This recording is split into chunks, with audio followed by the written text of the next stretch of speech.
sur notre site internet. Le théâtre des combats se situe dans les Yvelines. L'armée de terre y a lancé un défi à des industriels et à des écoles d'ingénieurs. Parmi elles, Polytech Montpellier qui a conçu un robot de reconnaissance sur les terrains de guerre. Reportage d'Antoine Marguet et Johan Dorion.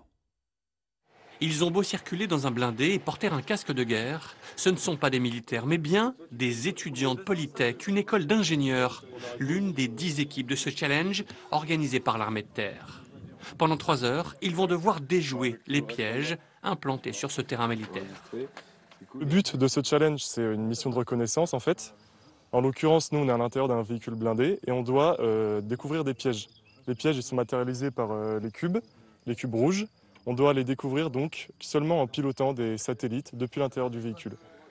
Des étudiants qui ont choisi des drones ou ce robot chien vendu dans le commerce qu'ils ont adapté aux besoins de l'armée avec un logiciel spécifique. Un changement d'époque. Fini le temps où les militaires avaient l'exclusivité des nouvelles technologies.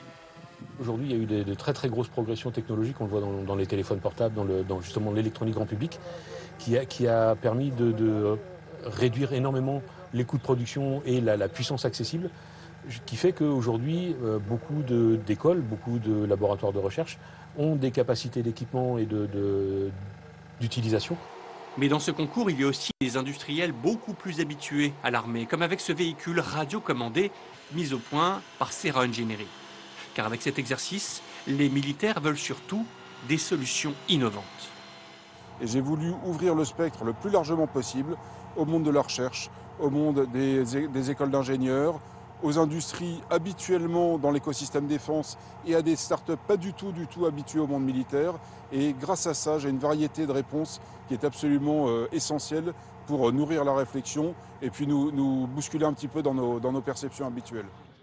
Avec l'Ukraine, la guerre a confirmé son caractère hautement technologique et digital.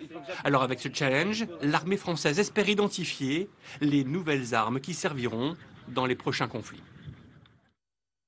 Connaissez-vous le gravelot, ce petit oiseau qui traverse la Méditerranée